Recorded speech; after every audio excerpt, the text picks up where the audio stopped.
Bom dia a todas. Bom dia. Estou tensa. Glória a Deus. Deus é muito bom. Em Brasília, eu estava sentada aí. E eu falei para uma das minhas amigas, Thalita está ali, eu falei, no próximo eu estou lá em cima. Eu não me preparei à toa. Eu profetizei. E eu estou aqui. E você também pode estar, se você está se preparando. Mas, pois bem, ontem, conversando com o pastor Anderson, ele pediu para vir falar um pouquinho do meu testemunho. Eu falei, mas não dá tempo. O que eu preparei vai atrapalhar o que eu preparei. Não, se vira, dá um jeitinho e fala um pouquinho de você.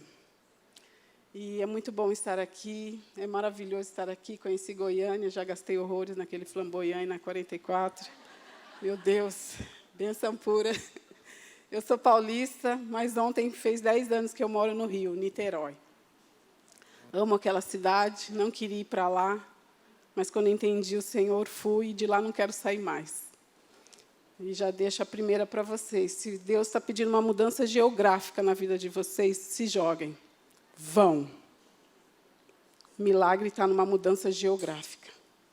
Se você está pedindo uma resposta, se vai ou não vai, estou dizendo para você, vai. Por muito tempo eu perguntei para o Senhor, por que eu não vim antes? Ele, por que você não queria? Porque você não deixou eu te enviar para aquela terra. E eu amo o Rio de Janeiro, ele é lindo, ele continua lindo, ele é maravilhoso, e de lá não quero sair. Mas estou aí, para o que der e vier. Eu preciso do primeiro slide. Alguém pode colocar aí? Ali, sou eu. Linda, né? Então, eu sou filha, sou mãe, sou esposa, já sou avó de 2 lindos netos, Maria e Davi. Sou pastora na minha igreja, pastora auxiliar, Lagoinha, Niterói, Felipe e Mariana Valadão. Sou psicanalista e, ano passado, fui nomeada delegada numa comissão da OAB, lá em Niterói. Glória a Deus. Glória a Deus. A Ele. A única negra naquele lugar. Pois bem, como o Anderson pediu, vamos lá. Isso aí tudo que vocês viram ali que eu fiz, eu busquei. Mas, antes de ser tudo isso, eu cresci num lar, fui muito mimada pelos meus pais, e meu pai dizia assim para mim, você é negra, você é mulher, e você tem que ser a melhor. Você é a mais linda, você tem que ser melhor do que todos os outros, porque você é negra. Então, antes de ser negra, você tem que mostrar que você é melhor do que os outros. E eu cresci ouvindo isso. E até hoje eu me acho mesmo por isso. Continuo me achando. E a parte positiva é a minha autoestima muito bem trabalhada. A parte negativa é que eu me tornei uma pessoa soberba, arrogante, discriminatória, preconceituosa e outros adjetivos negativos. Então, depois de uma formação de direito, você imagina uma personalidade forte, com uma autoestima forte, e com essas formações, o que eu fazia com as pessoas. Vocês já devem imaginar. Planejei minha vida, porque eu não precisava de Deus, meu pai até hoje não é cristão, não aceitou Jesus. Eu digo que ele é um cristão, ele só não entende isso, mas o dia dele vai chegar. Então, cresci nisso, não era um lar evangélico, me achando, determinando, passando por cima das pessoas, e planejei toda a minha vida, ponto a ponto. Eu morava numa cidade interior de São Paulo, então eu tinha que estudar mandarim e português, porque eu tinha que ser a melhor. Então, vocês imaginam, numa cidade oriental, uma negrinha falando mandarim.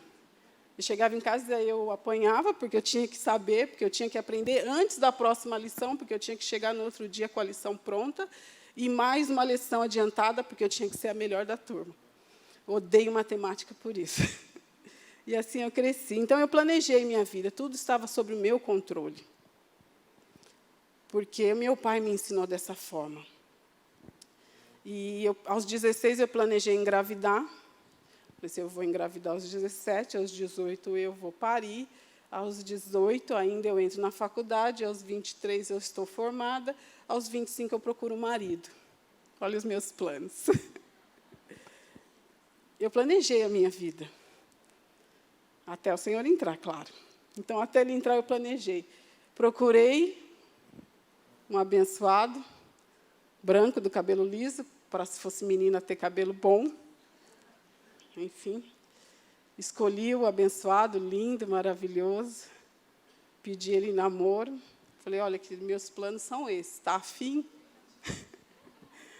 Quem vai negar? Um menino de 16 anos com os hormônios tinindo, né? Opa, está dentro. Aí eu falei, é isso aí que eu quero. Tal dia, tal horário, você esteja lá na minha casa, que eu preciso fazer um filho nessa data. 26 de novembro de 1993. 26 de novembro de 1993. 1 minuto e 17 segundos. Eu fiz meu filho Pedro Augusto, lindo, maravilhoso, que me deu a neta mais linda. Eu planejei a minha vida. Destruí a vida desse rapaz, é óbvio, porque eu não queria nada com ele, eu só queria cumprir os meus planos, o meu controle, né? E ali ele nasceu. E eu planejei em novembro, porque ele tinha que nascer no mês de agosto, que é o melhor mês, que é o meu. Então, eu planejei tudo isso. E nasceu dentro do mês de agosto, que eu queria isso. Eu queria, né? Vocês veem como eu falo eu estava no comando. E, quando ele tinha 4, eu fui para a faculdade, me formei no final de 22 anos, para 23. Quando chegou aos 25, eu falei, agora eu preciso de um pai para o meu filho. Eu preciso de um homem, né? Eu não conhecia o sexo justamente pelos meus planos que eu fiz, não cabia o sexo na minha vida, mas aos 25 você já está meio que gritando. Aí eu falei, bom, então vamos lá. Preciso de um pai, preciso de um homem, deixa eu procurar um. E, num dia de trabalho, 6 horas da tarde, aquele caos no metrô, eu avistei o meu digníssimo marido. Tenho quase 20 anos de casada com ele. Eu avistei e falei, é ele. Eu quero aquele homem para mim. E aí, eu não queria contar nada disso para vocês, mas o Anderson pediu. Eu olhei para ele, assim, ele estava numa plataforma, eu estava em outro trem, o metrô ia parar no meio. E eu avistei, ele não me viu, falei, gostei, né? Dei uma analisada, falei, pobre, né? Porque está pegando metrô, mas tudo bem. A situação que eu estou, 25, eu já estou velha. Tá bom, vai ele mesmo, gostei. E ele olhou para uma outra moça que passou, uma moça muito feia. Eu falei, meu Deus, o homem ainda tem mau gosto. O pobre tem mau gosto, mas, enfim, deixa para lá. Esqueci dele. O metrô chegou, o trem chegou, e quando abriu lá e abre aqui, né? Não sei se aqui em Goiânia é assim, não sei nem se tem metrô aqui. Bom, enfim, então o metrô chegou assim no meio da plataforma, abriu porta de lá, abriu porta de cá, e nós entramos. E aí eu disputei cadeira de idoso com ele. Que ele senta, não senta, só tinha ali idoso, e eu falei para ele, você é mais velho do que eu, pode sentar. E aí ele sentou, ele riu, e ali a gente começou a conversar. Ele estava indo conhecer uma moça, ele é marinheiro, correspondia por carta naquela época. Nossa, eu não sou tão velha assim. Ele se correspondia por carta, ele. E ele falou, estou indo conhecer uma pessoa, porque ela mora em tal lugar, me pediu informação, dei informação, e ali nós conversamos, 9 estações. Quando chegou, eu ia descer uma antes que a dele, eu falei, pô, carioca, né, devagar, nem pedi meu telefone, estou aqui dando mole para caramba, e o cara nada. Eu falei, meu Deus, gente. Quando chegou na minha vez, eu dei meu cartão a ele, falei, liga para mim. Tá. Aquela cara de bobo. Tá bom. E 2 horas depois, ele me ligou. Ele falou assim, eu não consegui ir até a moça. Eu comprei um buquê para ela, mas esse buquê não é para ela. Esse buquê é para você. Você tem meia hora para chegar aqui onde eu estou. 15 minutos eu estava lá. E assim eu conheci meu digníssimo marido, 18 anos de casado. Eu sou o 4º casamento dele. E eu digo que eu sou o primeiro e o último. Dou lição de ex-mulher, porque eu convivo com as 3 até hoje. Eu tenho foto com todas elas, mais ele. Eu falo, você, pelo amor, consegue juntar todas. E eu tenho que conviver. Mas Deus é bom, Deus é maravilhoso. E ele estava afastado da igreja, a época que ele me conheceu, e ele queria voltar, e eu não conhecia Deus, e ele pedia, vamos à igreja, e eu, vamos ao motel. Ele, não, vamos à igreja, eu, vamos ao motel. Ele, depois da igreja, nós vamos ao motel. 1 ano nessa vida, depois que eu conheci Jesus, eu falei, queridinho, está estranho o negócio aí, né? Vamos consertar a vida aí? ele afastado. E ali, quando eu aceitei Jesus, entendi a verdade, realmente me entreguei, a nossa vida mudou e nós entramos em santidade e propósito. E eu creio que a vida promíscua que ele levava e a minha no autocontrole, esse tempo que nós fizemos de santidade, eu com 26, ele com 30, 2 anos de santidade antes de se casar, é o que sustenta o meu casamento hoje. Eu tenho certeza disso. Porque para um homem de 30 e uma mulher de 25, 26, ficar 2 anos já conhecendo o sexo, é muito difícil. Foi muito difícil. Eu tenho certeza que o que o sustenta hoje, ele ser um homem transformado, foram esse tempo de santidade. Eu gosto de falar isso para as meninas mais novas, se preservem.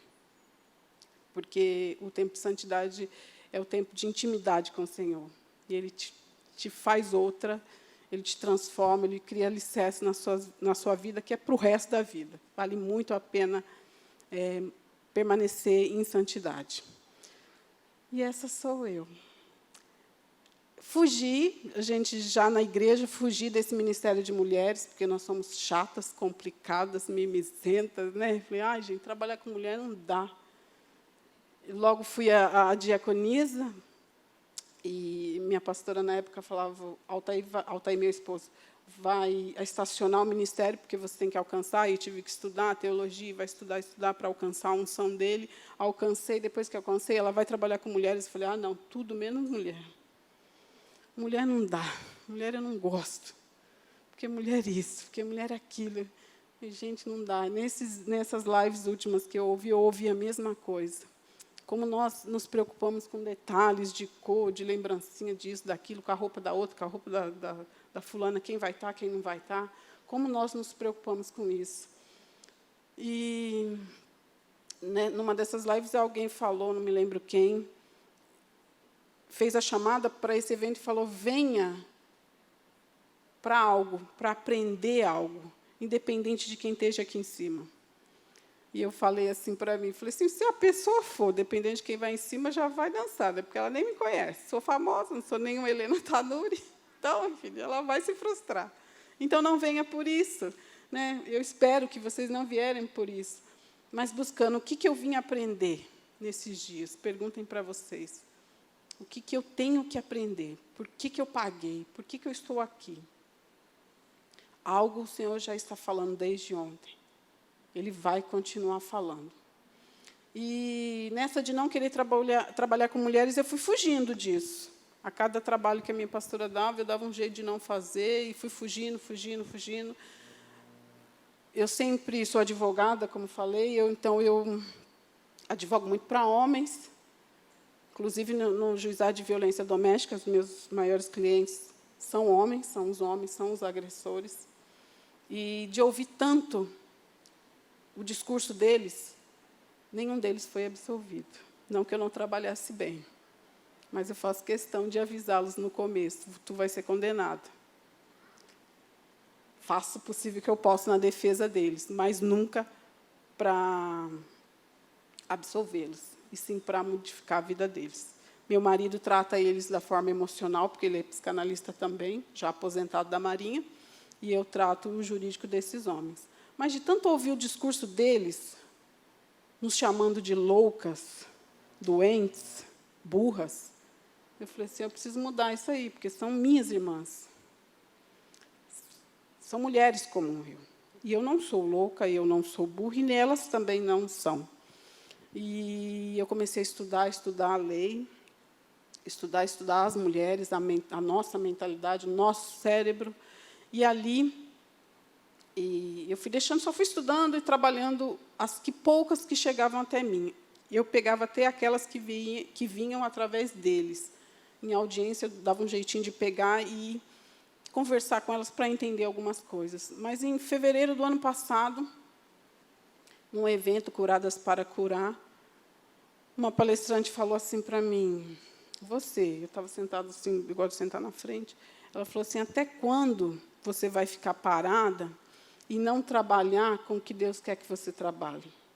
Até quando você não vai usar a sua graduação com o teu propósito de vida? Eu ainda fiz assim, para ver se ia para de trás. O meu marido olhou para mim e falou, não é para mim, não. É para você. Não, não é. E eu fui para o quarto do hotel e ali eu chorei muito, e eu entendi. Eu preciso usar a minha graduação para o meu propósito de vida. Todas nós temos um propósito de vida. Não é chamado ministerial que eu estou falando, é propósito de vida. A tua loja, a tua casa, o teu trabalho na sua empresa, ela tem que ter um propósito de vida. Eu amo advogar, e vai fazer 1 ano, em fevereiro agora. O que eu menos tenho feito é advogar. E é o tempo que eu mais tenho ganhado dinheiro. Porque eu estou ligada ao meu propósito de vida. Nesse 1 ano, eu já viajei 2 países fora para falar somente da lei. Porque nossa lei Maria da Penha é uma das 3 melhores do mundo. Se não a melhor, eu considero ela a melhor. Ela nos protege, a lei. Ela é linda. Ela só não funciona como deveria, mas ela é a melhor. E eu fui para Londres, fui para Orlando, para falar disso. Eles querem ouvir sobre a nossa lei. Nós somos os melhores. Nós podemos fazer o melhor. Só não sabemos aplicá-la, infelizmente. Mas eu sou otimista. Vamos conseguir. E ali, quando eu entendi meu propósito de vida, eu busquei eventos na minha cidade para ouvir o que o povo estava falando, porque eu era desligada totalmente desse mundo. OAB, Câmara Municipal, políticas públicas, sobre isso. Totalmente desligada lá no meu escritório próprio, fazendo as minhas coisas. Minha área do direito é condominial e direito médico. Eu advogo para os cirurgiões plásticos do Rio de Janeiro. Podem perguntar, eu advogo para o Dr. Bumbum. Quando eu falo isso, logo pergunta, você faz? Eu faço, trabalho para ele. Então, uma área totalmente diferente. E nesse mundo todo, e quando eu descobri isso, eu falei, eu preciso participar de eventos para entender o que o povo está falando sobre a lei. Já estou com ela decorada, já estou com ela aqui, já estou sabendo, já faço isso para os meus clientes. E agora, deixa eu ver o que o mundo está falando, o que o povo aí fora está falando. Quando eu comecei a sair, os convites começaram a vir. Onde você estava, que você estava escondida? E aí eu lembrava do que aquela palestrante falou para mim. Até quando você vai ficar escondida? Até quando você não vai usar a sua graduação com o seu propósito de vida? E ali começaram a vir os convites. 1 mês depois, março, a OAB me convidou. Eu preciso de uma negra aqui na comissão. Eu falei, opa, não é assim que funciona, não. Se você está me chamando por necessidade de cota, nem precisa me chamar. Minhas exigências são essas. Eu tenho que ter mesa, eu tenho que ter voz, e toda palestra eu tenho que estar. Se não for assim, eu não quero. Não, não posso, eu só preciso cumprir cota de negro. Eu falei, então, não quero. Mas você isso... Não, não quero. 1 mês depois, ele voltou e falou, ok, todo evento você vai estar na mesa, e toda mesa você vai ter seu tempo. Essa é uma luta de mulher negra constante, tem que fazer. A gente tem que exigir algo, senão a gente não pode. A gente só aparece como um boneco de marionete. E, nesse mundo da política, principalmente a institucional, isso é fortíssimo. Fortíssimo. Quem é você? Primeiro, eles perguntam, quem é você? Se eu for de bico fino, eu sou uma. Se eu for de tênis ou sapatilha, eu sou outra. Mas, enfim, não vim aqui para isso. E ali começaram os meus convites, aí veio o convite para ser a delegada da comissão. E aí mais vítimas vieram. Tive que parar com a parte masculina disso, e mais vítimas. E mais tristeza. E mais ódio. Tudo isso nascendo dentro de mim. Falei, Senhor, eu preciso de intercessoras, eu preciso falar sobre isso, eu preciso levar isso para a minha igreja. E, quando eu bati na minha igreja, eu já levei um não. Falei, não, vai dar tudo certo, vamos para a próxima. Não. E vamos para a próxima, também não. Ué, gente, o que acontece? 40% das vítimas de violência doméstica são cristãs. O que acontece? Eu não posso falar com as minhas irmãs? Minhas irmãs estão apanhando, estão chorando, estão perdendo suas vidas, e eu não posso falar? E aí eu comecei a mendigar oportunidade nas igrejas para falar sobre isso. Foi aí que eu conheci Anderson. Ele já me seguia nas redes sociais, Liberte do Opressor. Se puder colocar o segundo, por favor. Acho que é o segundo. Não, mais um. Pode ser esse. Não, volta um, por favor, desculpa.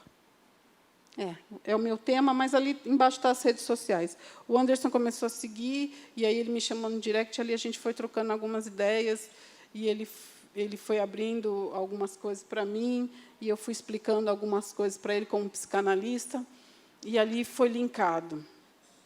E eu glorifico pela vida dele, eu glorifico pela liderança dessa igreja de abrir para um evento para falar sobre isso. Vocês são privilegiados de poderem ouvir falar sobre isso, porque as igrejas, infelizmente, têm fechado as portas.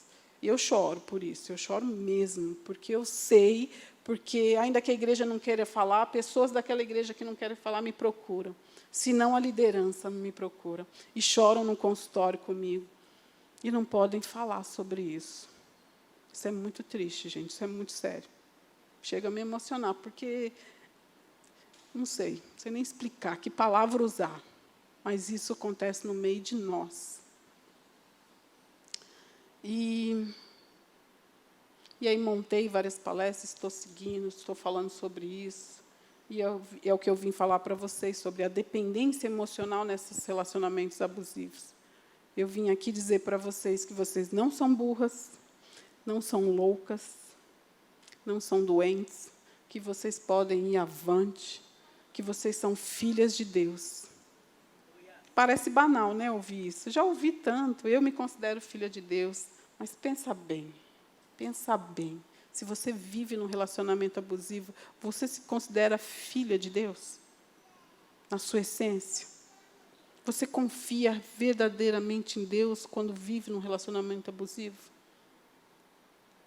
Mas o que é um relacionamento abusivo? O que é uma dependência emocional? É disso que eu vim falar para vocês.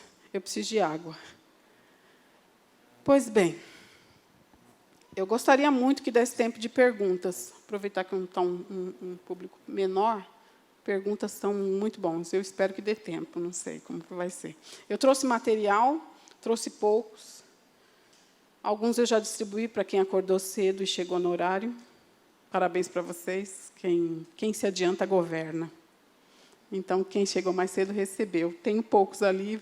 Vanessa, que vai ficar com a bomba agora para ver para quem que ela vai dar. É a cartilha que fala, essa cartilha aqui. Tem toda a lei e tem mais as explicações emocionais de toda uma dependência e da Lei Maria da Penha. Mas está aqui na sacola branca. O terceiro slide, que fala dos tipos de violência. Vamos lá. 5 tipos de violência que a mulher deve denunciar. Ou não. Vamos lá. São 5. São as principais que estão elencadas na lei. Mas das 5, elas ramificam e viram 10. Ok? Violência física, sexual, moral, psicológica e patrimonial. O que é a física? É empurrar, bater, chutar, queimar, empurrar, esfregar a cara na parede, violência física contra o seu corpo. A sexual, pressionar a fazer sexo, práticas sexuais sem a sua vontade. A patrimonial acontece muito, muito com as empreendedoras e as mulheres casadas que não trabalham. Reter o seu dinheiro, usar seu CPF, quebrar seu carro, quebrar seu celular, abrir uma empresa com você, roubar essa empresa e ficar com tudo. Numa partilha de divórcio acontece bastante, a mulher sempre fica com menos, uma violência patrimonial. A moral, caluniar, injuriar e difamar. E a psicológica, que para mim é a pior, e é o início de todas as outras. Toda violência começa com a psicológica, que é humilhar, insultar, isolar, perseguir e ameaçar. Tudo começa com você é louca, até chegar a te matar. Mas primeiro ele diz, você está gorda, você não sabe de nada, você não presta para nada, Você não estudou. Eu sou o cabeça, eu sou o macho, eu sei fazer, você não sabe fazer nada. Não é? Quem nunca ouviu? Eu não vivo um relacionamento abusivo, mas eu creio que sou vítima da sociedade. Nós, mulheres, somos. Todo dia nós sofremos, ouvimos, se não fazemos. Porque, infelizmente, entre nós, está na moda a tal da sororidade, né? É fácil se juntar. É fácil juntar mulheres. Entre família, amigas, igreja, trabalho, é muito fácil juntar, sororidade. Mas e a solidariedade? Cadê? Eu vou ver a roupa dela, eu vou dizer se está curta, se não está, eu vou julgar pelo que ela está vestindo, eu vou julgar ela pelo cabelo. Nós fazemos isso. Eu me incluo. Nós fazemos isso entre nós, mulheres. Quando eu ouvi isso uma vez, perguntei alto aí, falei assim, você foi com quem? Fulano. Que roupa que ele foi? Jane, eu sei lá que roupa que ele foi. Mas você ficou com o cara o dia inteiro, você não reparou? Não. Que cor que era a camiseta dele? Eles não reparam nisso. Nós reparamos. A coleguinha estava com um macacão lindo, estava com a saia maravilhosa. E se perguntar, você sabe o brinco, a cor do batom, a maquiagem. Não sabe? Nós reparamos uma nas outras e nós julgamos por isso. O meu objetivo aqui não é trazer pressão nem opressão para ninguém, ainda que vocês se sintam. Porque eu vou entrar em alguns temas aqui. Os homens que estão presentes também não se sintam aprisionados. Vocês são tão dependentes emocionais quanto nós. Ok? Nas palestras que eu faço, tem poucos homens. Os poucos ficam tudo quietinhos lá, morrendo de medo. Medo de apanhar. Todas essas violências que eu falei ali já existem no Código Penal. Porque, ultimamente, tem se falado muito na proteção dos homens também. Pô, só protegem as mulheres? Não, todas essas violências que eu citei já existem no Código Penal, desde 1800 bolinha. Sempre existiu. O homem e a mulher sempre foi protegido. O que é a Lei Maria da Penha? Ela veio para proteger gênero feminino. Então, só é vítima amparada pela Lei Maria da Penha, mulher. O agressor pode ser qualquer outra pessoa, inclusive outra mulher. A mãe, a tia, a avó, a filha, o neto, o filho, o tio, o cunhado, o vizinho. A violência doméstica. O que é a violência doméstica? É que existe uma relação de proximidade, de afeto, ou de parentesco, ou de aproximação. Por isso que é violência doméstica. Para o homem, é só violência. Uma mulher pode fazer tudo aquilo que eu falei. É uma violência. Ele pode buscar justiça, ele vai ser amparado pela justiça contra essa mulher. Mas a violência doméstica, Lei Maria da Penha, é para o gênero feminino. Teve um deputado lá em Niterói, não vou nem dizer o nome da digníssima, que ele fez um projeto de lei, Neymar da Silva. Falei, meu pai tem que ouvir isso. Graças a Deus o projeto não foi para frente. Porque ele entendia, no projeto falava que a mulher fazia tudo isso para arrancar dinheiro do homem, quando ele tinha um poder financeiro maior do que ela. Então, ela praticava esse tipo de violência e ele precisava ser protegido disso. Me poupe, né, gente? Me poupe. Graças a Deus o projeto não foi para frente. Eu sei, tem mulheres que fazem isso mesmo, que são narcisistas, egoístas, que são doentes, que praticam violência contra os homens. Sim, existe. Mas não é porque ele é homem. O objetivo dela é outro. O homem, o agressor de uma mulher, ele faz a agressão porque, primeiramente, ela é mulher. Por isso que a vítima na Lei Maria da Penha são as mulheres. Ok? A dependência emocional que faz aflorar isso no relacionamento abusivo, que aí começam as violências, e a mulher não enxerga. E de onde vem a dependência emocional? E aqui vem uma parte muito difícil dessa minha fala. Eu quero que você se remeta à sua primeira infância, dos 9 aos 15 anos. Todo vício emocional ele vem de um não perdão. O vício emocional nasce de um não perdão. ali, na primeira infância, dos 9 aos 15, você viveu ou não viveu um trauma, que está no seu inconsciente. E a psicanálise diz que nós vivemos regido pelo nosso inconsciente. 95% é o inconsciente, ele rege a sua vida. Tenso, né? Mas como que eu vou saber onde está meu inconsciente? O que aconteceu? Porque eu não me lembro. O inconsciente guardou e te protegeu. E como que eu vou saber? Se autoconhecendo. Está cheio de livro lá, para você se autoconhecer. Aquele Ative Seu Cérebro é maravilhoso. É muito bom aquele livro. Você se autoconhecer, conhecer suas emoções, você começa a trazer o seu inconsciente para o consciente. Aí você começa a entender muita coisa que você faz hoje. Se você tem dedo podre, não é? O famoso dedo podre. Eu só arrumo o homem que não presta. Eles não prestam, mas você busca por algum motivo inconsciente, que provavelmente aconteceu entre os 9 e os 15 anos. Ah, mas eu não quero falar disso. Eu estou lembrando agora disso, daquilo, de um abuso que eu sofri, de um trauma que eu vivi, e eu não quero falar sobre isso. Mas isso vai reger a sua vida enquanto você não trazer ele para fora. A dependência emocional vem disso.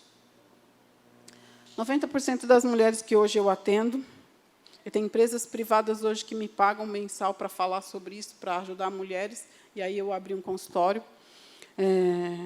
Cada dia da semana é um profissional, às quartas é para homens, que é o meu marido que atende, de forma gratuita. Eu uso esse dinheiro que eu tenho recebido de empresa privada, como a Enel, empresa de energia lá, São Paulo, Rio, como a 99 Táxi, como Supergás Brás. Essas empresas me dão dinheiro mensal para falar sobre isso. E as igrejas não querem que eu fale de graça, mas, enfim. Vou cutucar, preciso cutucar. E esse consultório, nessas oitivas, nessas escutas dessas mulheres, ambas, ou quase que todas, voltam para a primeira infância. Porque eu tive um pai ausente, porque meu pai era alcoólatra, viciado, ou me mimava muito, muito. E até desse cuidado excessivo de um pai, eu estou falando de paternidade. Nós, mulheres, mães, somos culpadas de um monte de coisa, a psicanálise diz, eu não creio.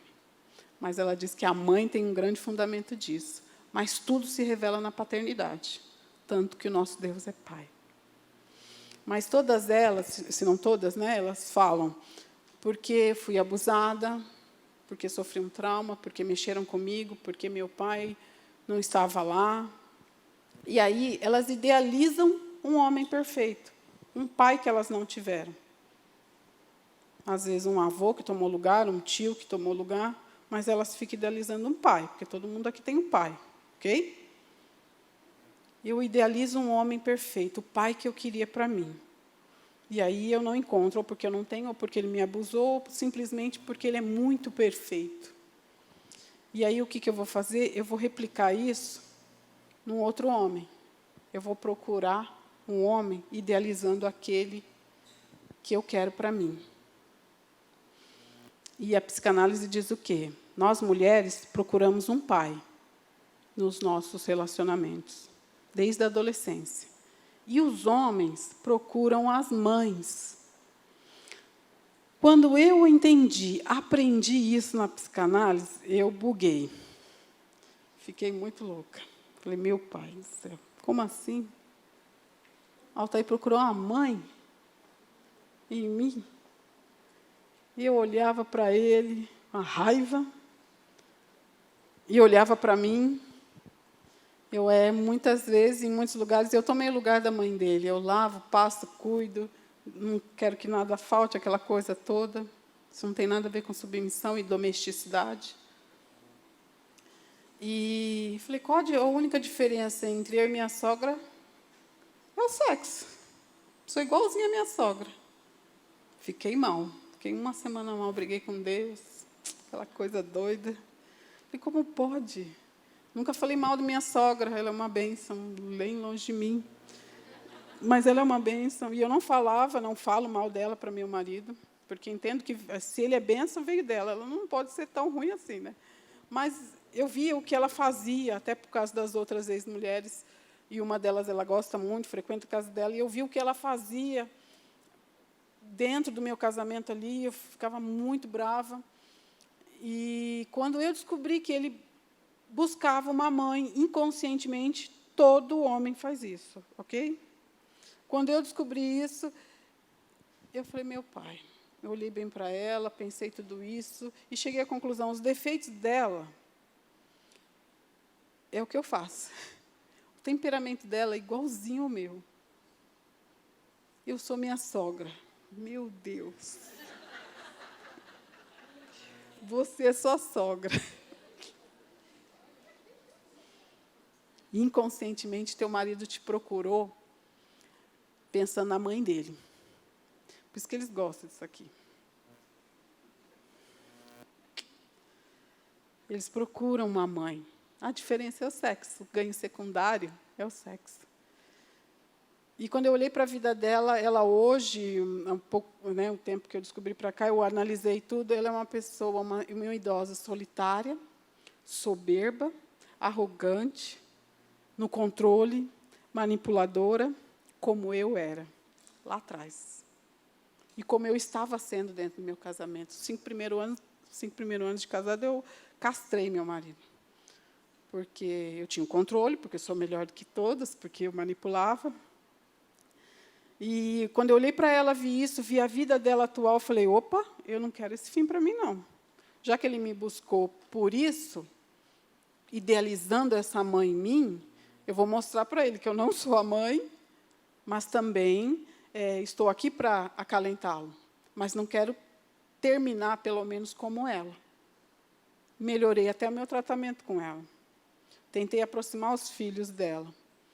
E olhei para os meus, eu falei, se eu continuar do jeito que estou, eu vou ficar como ela. Ranzinza, sozinha, ninguém gosta de ir na casa dela, porque ela é chata pra caramba, manipuladora. Falei, eu não quero isso para mim, mas eu estava no mesmo caminho. Reflitam aí. Assim como nós procuramos um pai, uma paternidade em um homem. E aí vem a dependência emocional. Você se priva para cuidar do outro, porque você se acha mãe dele ou porque você idealiza um pai.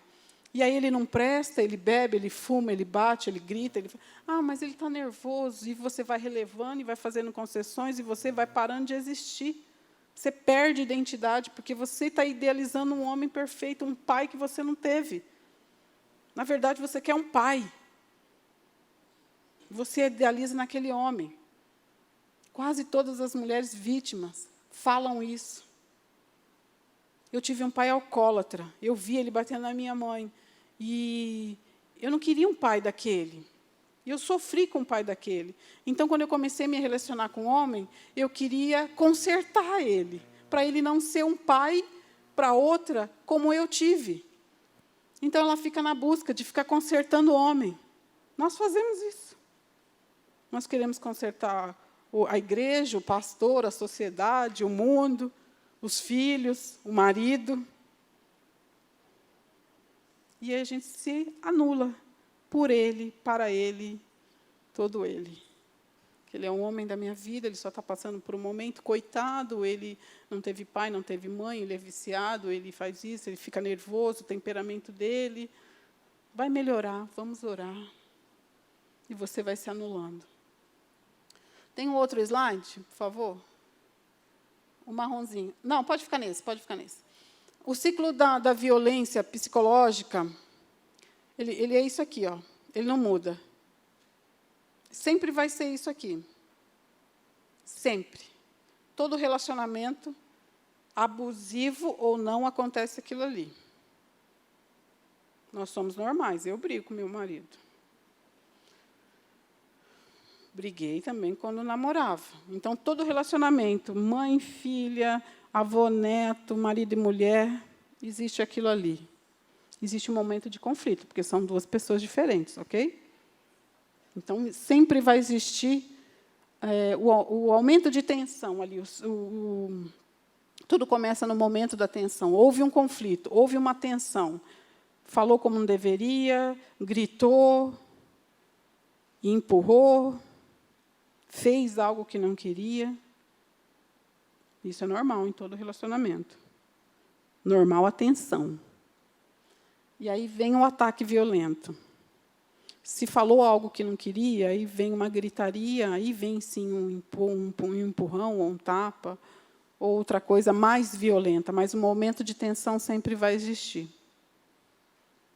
Vem um ataque violento. E depois do ataque violento, o que acontece? A lua de mel. Fica tudo bem, fica aquele silêncio. O Espírito Santo está atuando. As flores chegam, a viagem, o shopping, a roupa nova, o pedido de perdão, o choro. Sempre é isso aqui, um momento de tensão, um ataque e depois a lua de mel. Se você vive isso todo dia, você já está no padrão de violência doméstica. Uma vez ou outra é normal, porque somos pessoas diferentes, estamos casados, estamos nos relacionando, ok? Mas se isso aqui é todo dia, é um relacionamento abusivo. E começa na adolescência. Quando você começa a se relacionar sexualmente com alguém, 15, 16, os hormônios aflorados, você quer namorar. Ali, naquele namoro, já começa a acontecer isso aí. E ela já está buscando um pai, uma paternidade ausente, e já está se anulando. O próximo, por favor. Aí você se pergunta, será que eu sou dependente emocional? Não sei se dá para aproximar, eu não tenho ele aqui. Mas aqui são uma das características de quem é dependente emocional, de quem vive por esses preceitos aí. Todas nós, fazemos isso que está aí. Todas nós, principalmente a liderança da igreja. Principalmente. A questão é, isso reger a sua vida. Primeiro é o outro, depois é você. Primeiro é seu filho, depois é você. Primeiro é a vizinha, depois é você. Primeiro é a irmãzinha, depois é você. Aquela necessidade de ajudar. Eu preciso fazer missões, eu preciso ajudar. Tem alguma coisa errada. Eu vivo para o outro, para as minhas discípulas. Eu vivo para elas. Eu me anulo, eu não tenho mais vida por causa do outro. Toma cuidado. Você está querendo esconder alguma coisa. Caiu. Deixa nessa tela para as meninas lerem. Leem bastante isso aí e analisem a vida de vocês. Quando vocês leem isso, pensarem, refletirem, voltarem para a primeira infância, fazerem todo esse tour aí no cérebro de vocês, vocês analisam, num contexto geral, se você vive ou já viveu um relacionamento abusivo. Ok? Não está na cartilha isso. Eu posso passar depois no direct para quem pedir. Mas isso é muito importante. Façam essas perguntas para vocês. Se isso é recorrente, desde a adolescência, isso é muito grave. Você tem que procurar ajuda. Ajuda o quê? Profissional, psicólogos, psicanalistas, livros. Autoconhecimento é o primeiro passo. Eu preciso me conhecer. O que eu sinto quando alguém me pede ajuda? Eu sinto dó, eu sinto pena, eu sinto compaixão. O que eu sinto? Como que eu fico quando alguém me pede ajuda? Eu paro a minha vida para ajudar? Reflitam sobre isso. Isso é sério, é perigoso, é difícil, precisa ter coragem para fazer isso. Você não vai conseguir agora em 5 minutinhos. Então, levem isso para vocês, levem para casa, e dia a dia começa a pensar. Foi assim comigo, durou quase 1 ano. Eu me autoconhecendo, eu lendo, eu olhando para meu marido, sentindo uma raiva, uma vontade de esganar. Teve uma noite que eu acordei, ele falou assim, põe a mão na minha cabeça agora, que eu estou endemoniada, eu vou te matar. Júnior, põe a mão na minha cabeça agora, que o negócio está tenso aqui para o meu lado. Noites e noites chorando, me entendendo, e é tão difícil, gente, trazer o inconsciente. É muito difícil, isso é muito sério. E é isso que está regendo a mulherada aí fora. A mulherada está apanhando por causa disso. Aí fora não, aqui dentro. Nossas irmãs estão apanhando porque não se conhecem, porque estão buscando um pai que não é Deus. E elas não conseguem entender que Deus supre isso. Elas não estão conseguindo entender e ficam buscando pai em homem que não presta, em homem que não quer prestar. Porque existem os psicopatas, os narcisistas, os egoístas. Existem, eles estão por todos os lados, camuflados. E eles sabem quem são dependentes emocionais. O primeiro contato que ele faz com uma mulher assim, dependente emocional, é o exercício do espelho. Ele olha para você, ele te faz uma deusa, te faz se sentir a melhor. Ele faz o que você gostaria, ele faz com você o que você faz para os outros. Entende? Ele é o príncipe, mas ele está fazendo o que você quer entender que ele faça. E você se encanta, nós nos encantamos com isso. Sem perceber, porque ele é perfeito, porque ele faz algo que eu faria por mim. Eu faria pela outra pessoa, ele faz comigo, ele é perfeito. E você vai levantando ele no pedestal. Como eu falei, eu sou o quarto casamento de meu marido. Então, numa dessas fotos, eu mostrei para ele e falei assim, qual a diferença minha e das outras? As outras, os casamentos duraram 3 anos. Eu vou fazer 19 em abril. Eu falei, lá nos 10 anos, 11 anos, que minha sogra, no dia do aniversário do meu casamento de 10 anos, isso mesmo, ela ligou para mim e falou, agora eu acredito. Agora eu acredito. Parabéns. Você é a neguinha da hora. Foi isso que eu ouvi dela. Eu perguntei para ele, qual a diferença? Ele falou assim para mim, todas elas viviam para mim. Se eu te deixar, você vai voar muito mais alto. Você é você. Todo dia eu tenho que fazer algo para provar para você que eu sou homem. Isso me desafia, o homem gosta de desafio. Eu gosto desse desafio. Tem dia que eu não consigo, porque tu é chata pra caramba, mas isso me desafia, eu estou ali, isso me traz vida. Porque você é você. Você é alguém sem mim, as outras não. Viviam para mim, elas não eram nada, não estudavam, vivia só para mim, era só eu, até no sexo. Meu Deus, você é egoísta, elas eram só queria fazer a minha vontade, elas não tinham vontade. Entendem o que o homem busca? Uma mulher livre. O pastor ontem falou que a alegria de um homem de Deus deveria ser essa, uma mulher livre, com identidade. Nós somos já, está dentro de nós isso. É só botar para fora. Reconhecendo, indo lá na primeira infância, trazendo o inconsciente para ver o que está acontecendo, o que não está dando certo. Buscar ajuda, que aí a gente voa. Quando eu entendi a minha dependência emocional de buscar um pai, porque eu queria um pai mais manso, eu queria um pai mais passivo. Então, eu idealizei um pai.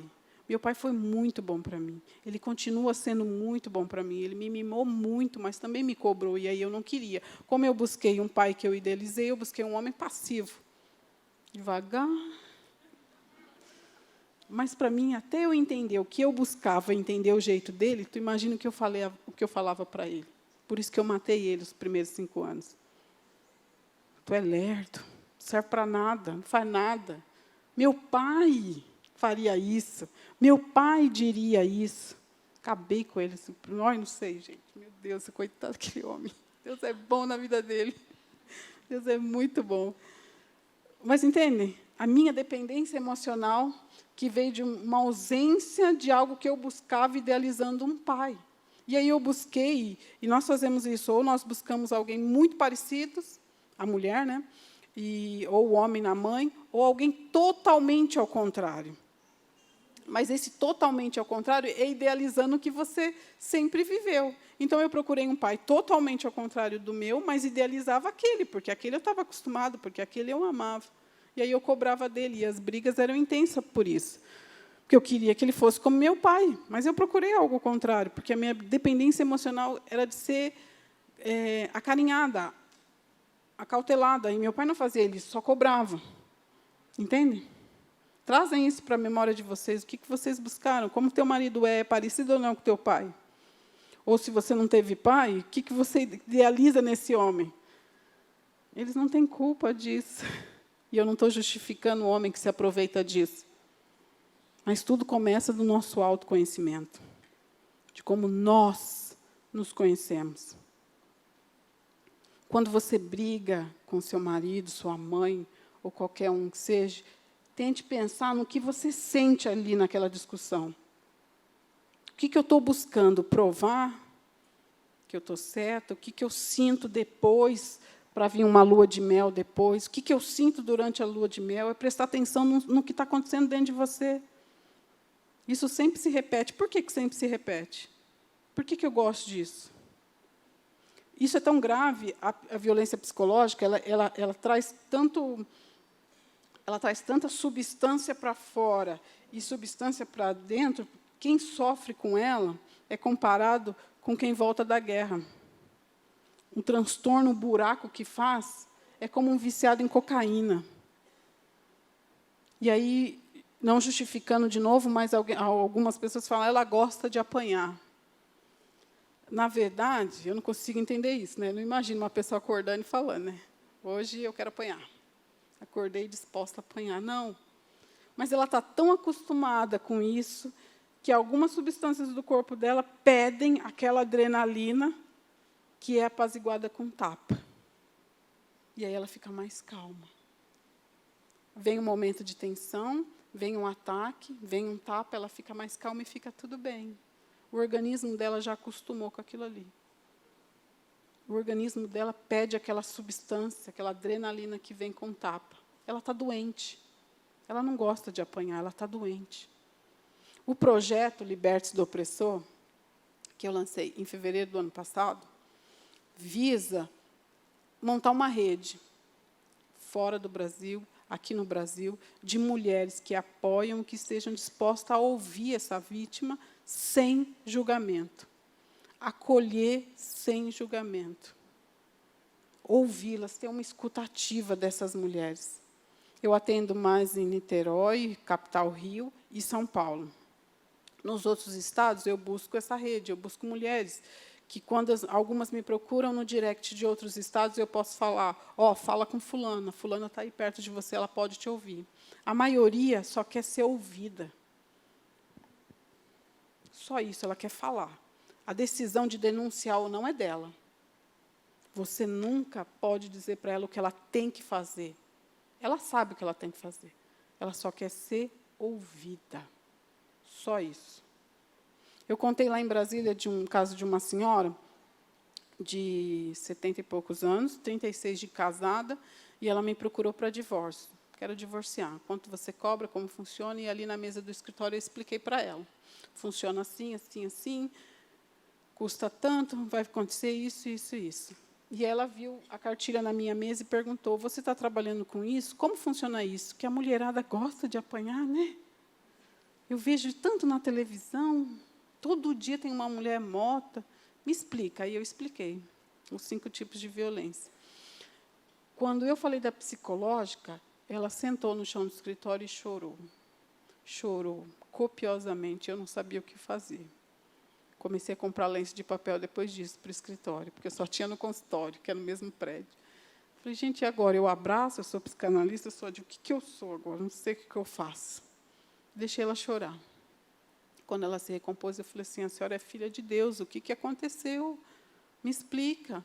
Ela falou assim, eu falo isso para muitas mulheres que são filhas de Deus, mas eu não me vi agora como uma filha de Deus, porque há 36 anos eu escuto que eu sou burra.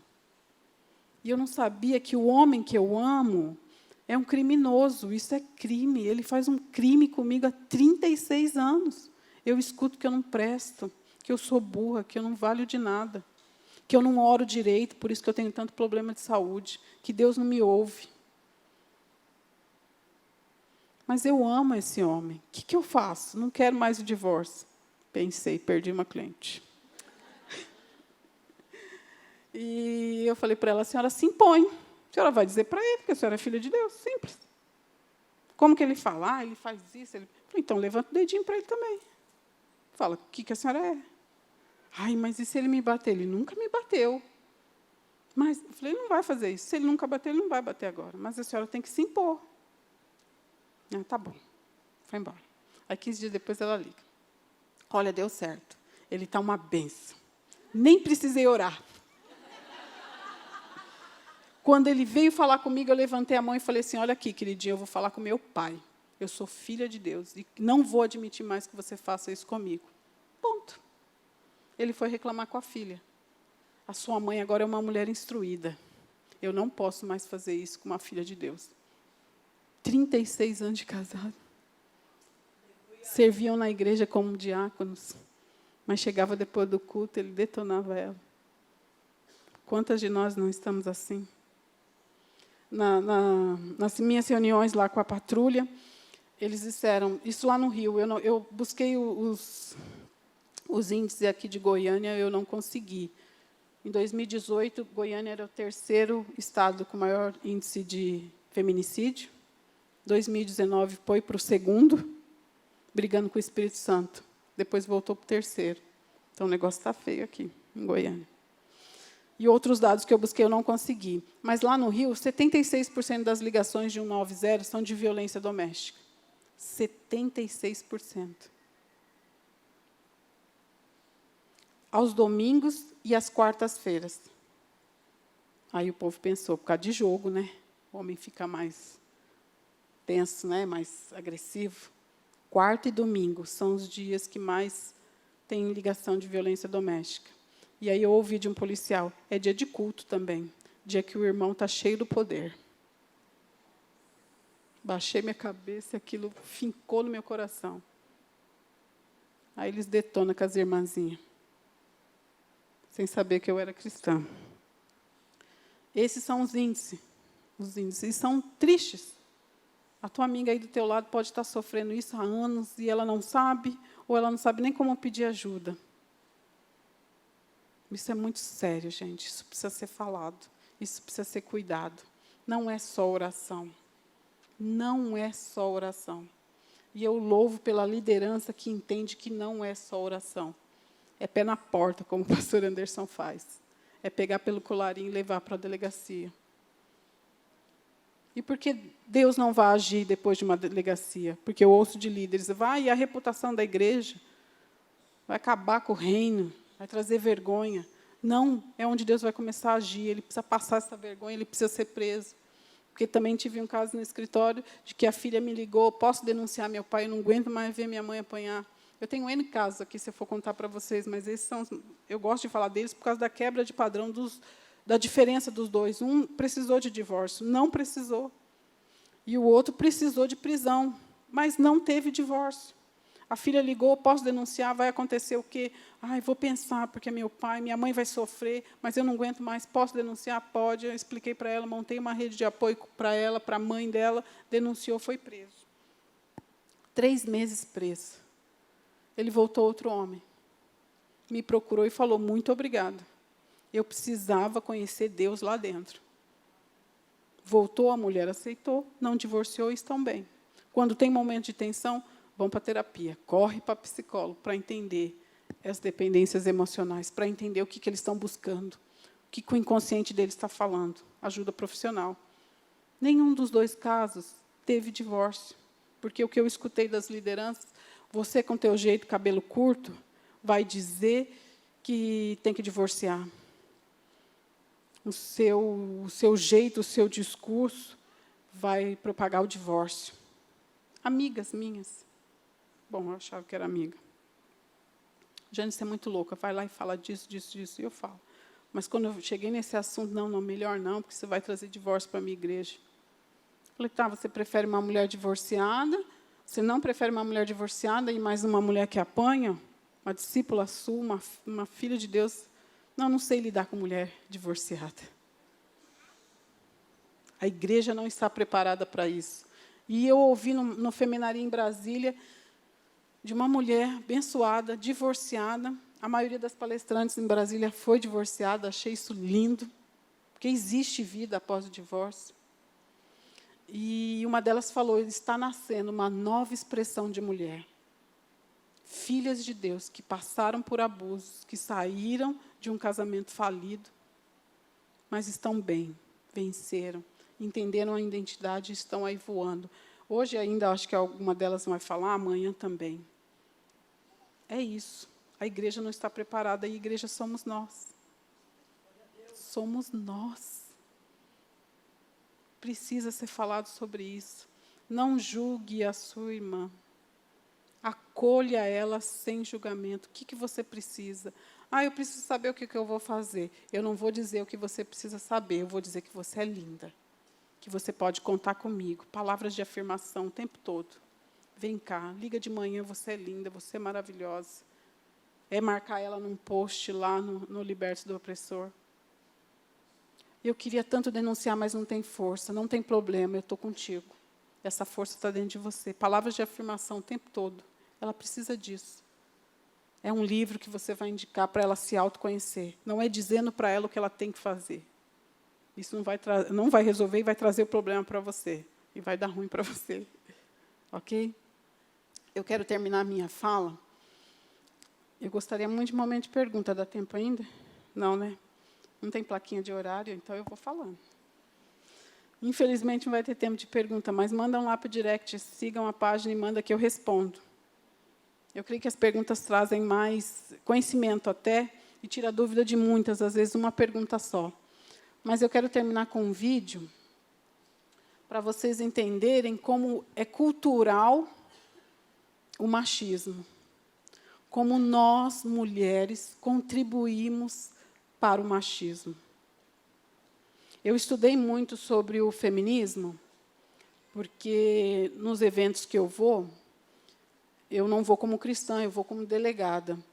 E quem está representando a religião, a maioria, 99% dos eventos políticos que eu vou como OAB, quem está representando a religião é um candomblessista. E eu olho para aquilo e falo, Senhor, por que o Senhor me colocou aqui? O que está acontecendo? Eu ainda não entendi. Estou esperando a resposta. Que eu não posso falar como cristã, porque não é o meu papel ali, mas eu tenho que ouvir alguém representando a religião, representando o povo de Deus, o Deus deles. E nós estamos incluídos nisso.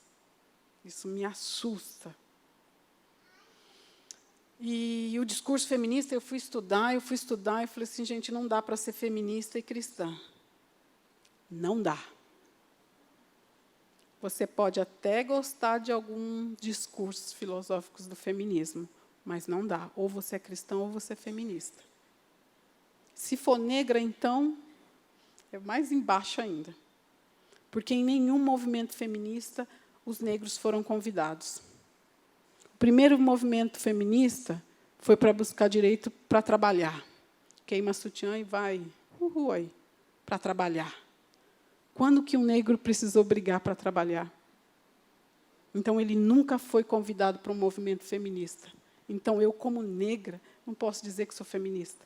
Como cristã, então, nenhum discurso filosófico veio antes de Deus, veio antes de Jesus. Você não pode dizer que isso é algo que veio depois de quem te criou. Não dá.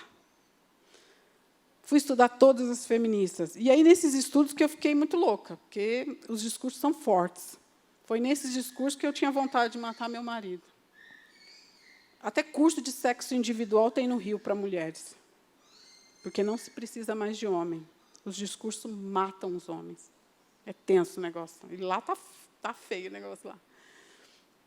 E eu entendi tudo isso, e eu comecei a dizer, não sou feminista, eu sou feminina. Quando eu vou nesses eventos, perguntam para mim, e você? Eu falo, eu sou feminina. Como assim? Você crê no patriarcado? Sim. Já vi que você deve ser crente, mas como não é seu papel aqui, depois a gente conversa. Depois a gente conversa. Mas eles não me procuram. Tem medo, eu acho, não sei, enfim. E eu quero terminar com esse vídeo para mostrar para vocês o quanto isso está dentro de nós. E quanto minha tataravó, minha bisavó, minha avó, minha mãe lutou. E eu estou lutando. Eu posso dizer que sou uma abolicionista, porque eu brigo por movimentos de negros.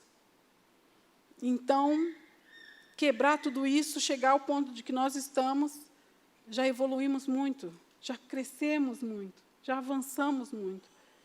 Minha mãe andou, primeira vez de avião, aos 40, eu aos 15, minha neta aos 8 meses. Quando eu olhei para isso, falei assim, realmente estamos evoluindo. E o vídeo vem para trazer para vocês uma realidade de 30 anos, mas que se vive hoje ainda. E é muito forte. E eu quero terminar, mas quase mendigando, clamando para vocês, se autoconheçam. Conheçam seus sentimentos. Conheçam o teu passado. Conheçam o teu abusador. Conheçam a época que trouxe o trauma. E libera perdão. O perdão é fundamental para o inconsciente vir, porque você vai conseguir acabar com ele, para ele não reger mais a sua vida. Ok? O vídeo é o último, você pode colocar bem alto, por favor? Bem alto. Quem é que estava lá com você, Maria Chiquinha? Quem é que estava lá com você?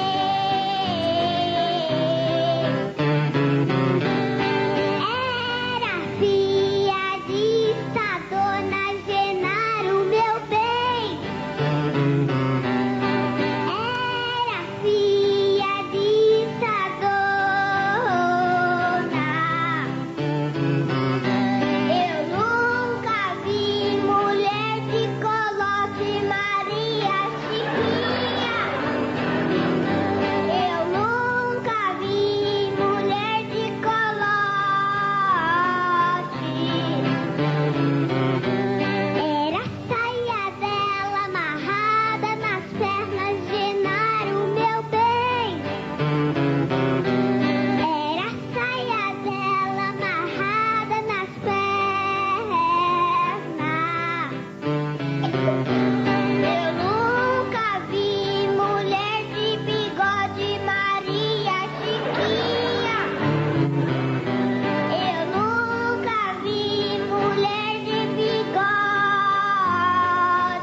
Gente, olha, eles não cobraram cachê nenhum, que eles exigiram um cachê. É um troféu pela primeira apresentação em público. Eu gostei muito de ver você com tosse, resfriado. Ele não podia deixar de cumprir o seu compromisso perante o seu público. Parabéns, está aqui o seu troféu.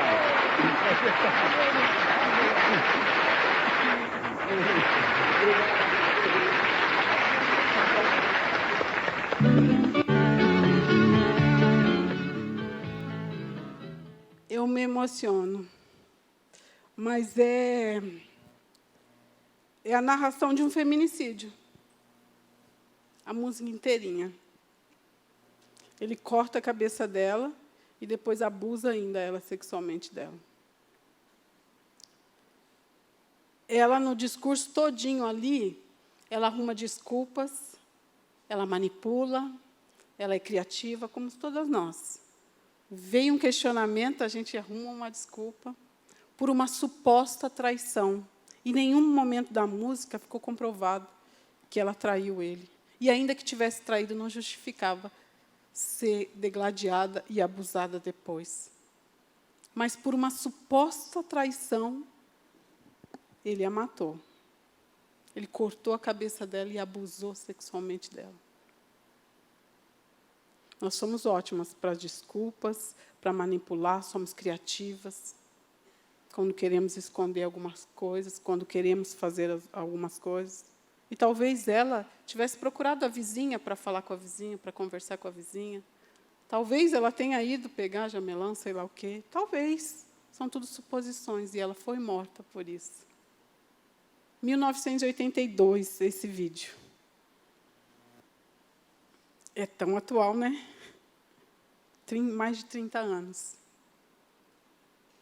E, no final do vídeo, quem recebe o troféu é ele.